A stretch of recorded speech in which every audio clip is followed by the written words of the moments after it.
Assalamualaikum warahmatullahi wabarakatuh. Perkenalkan, nama saya Heramayanti Sandikava. Di sini saya sebagai moderator dari kelompok 2 yang akan mempresentasikan materi tentang ketegasan dalam aspek produksi. Di sini saya ditemani oleh 3 orang teman saya. Dan untuk mempersingkat waktu, mari langsung saja disimak video pembahasannya. Assalamualaikum warahmatullahi wabarakatuh. Saya Yasmin Rahaliza dari kelas 7A akan menjelaskan tentang apa itu produksi.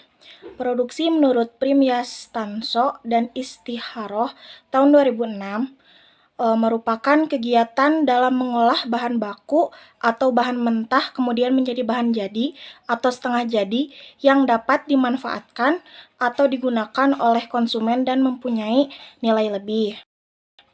Kebutuhan produksi bahan bakunya agar produksi dapat berjalan lancar, maka dalam pemilihan bahan baku yang akan digunakan setidaknya memenuhi syarat. Misalnya kualitasnya baik, mudah diperoleh, mudah diolah, dan harga relatif murah. Tenaga kerjanya, karakteristik tenaga kerja, yang pertama tenaga kerja upahan, tenaga kerja tetap, tenaga kerja tidak tetap, dan tenaga kerja borongan. Dan yang kedua ada tenaga kerja keluarga, merupakan tenaga kerja yang berasal dari lingkungan keluarga yang umumnya dalam melaksanakan pekerjaannya tidak diupah. Assalamualaikum warahmatullahi wabarakatuh. Nama saya Diar Ilham Yusfadi, NPM 18506041 dari kelas 7A. Saya di sini akan menjelaskan kebutuhan produksi. Kebutuhan produksi itu dibagi kedua bagian, yaitu mesin peralatan. Dalam menempatkan mesin atau peralatan produksi di ruang produksi terdapat beberapa prinsip dasar perlu yang dipertimbangkan oleh perusahaan, yaitu prinsip integrasi, yang kedua prinsip memperpendek gerak, yang ketiga prinsip memperlancar arus pekerjaan, dan prinsip penggunaan ruang produksi yang efisien dan efektif. Yang bagian kedua, bagian produksi.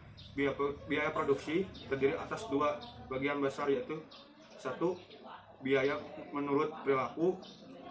Di dalamnya ada biaya tetap dan biaya tidak tetap. Yang kedua, biaya menurut jenis, yang terbagi dalam biaya langsung, biaya tidak langsung, biaya administrasi.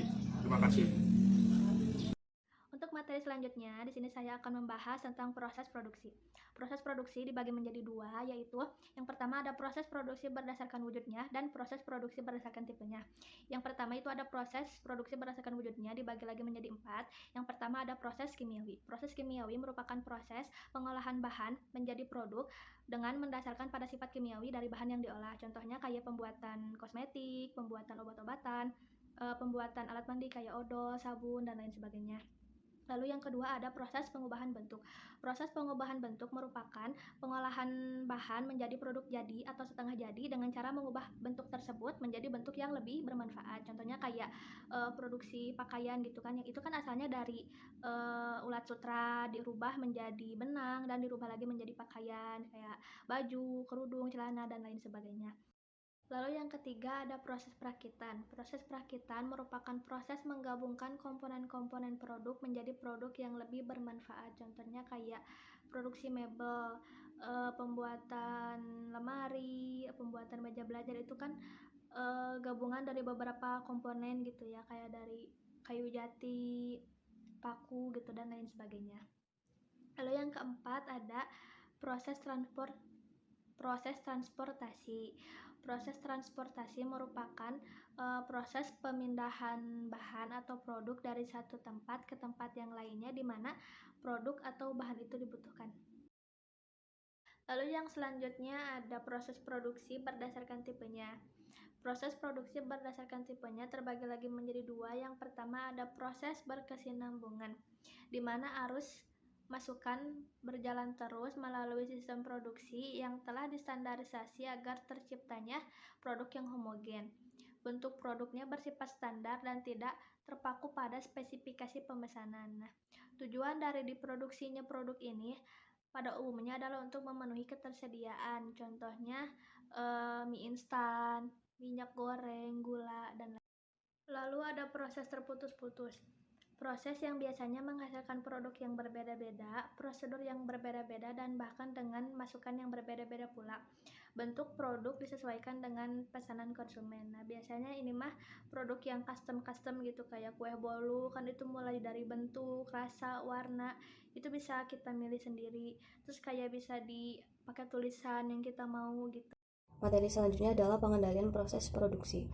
Setelah menentukan spesifikasi produk yang akan dihasilkan, merancang proses dan sistem produksi, maka perlu mengorganisasikan seluruh sumber daya yang dimiliki oleh perusahaan untuk pengendalian produksi. Pengendalian produksi sendiri meliputi yaitu yang pertama, pengendalian pembelian.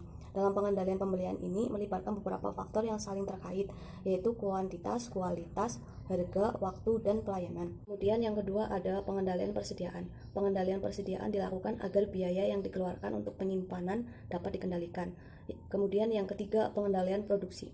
Agar proses produksi dapat berjalan lancar, tepat waktu, dan menghasilkan produk dalam kuantitas dan kualitas yang sesuai dengan yang direncanakan. Kemudian yang keempat, pengendalian kualitas. Pengendalian kualitas dilakukan pada setiap tahapan proses yang bertujuan untuk mencegah adanya penyimpangan terhadap standar kualitas produk yang telah ditetapkan atau quality control.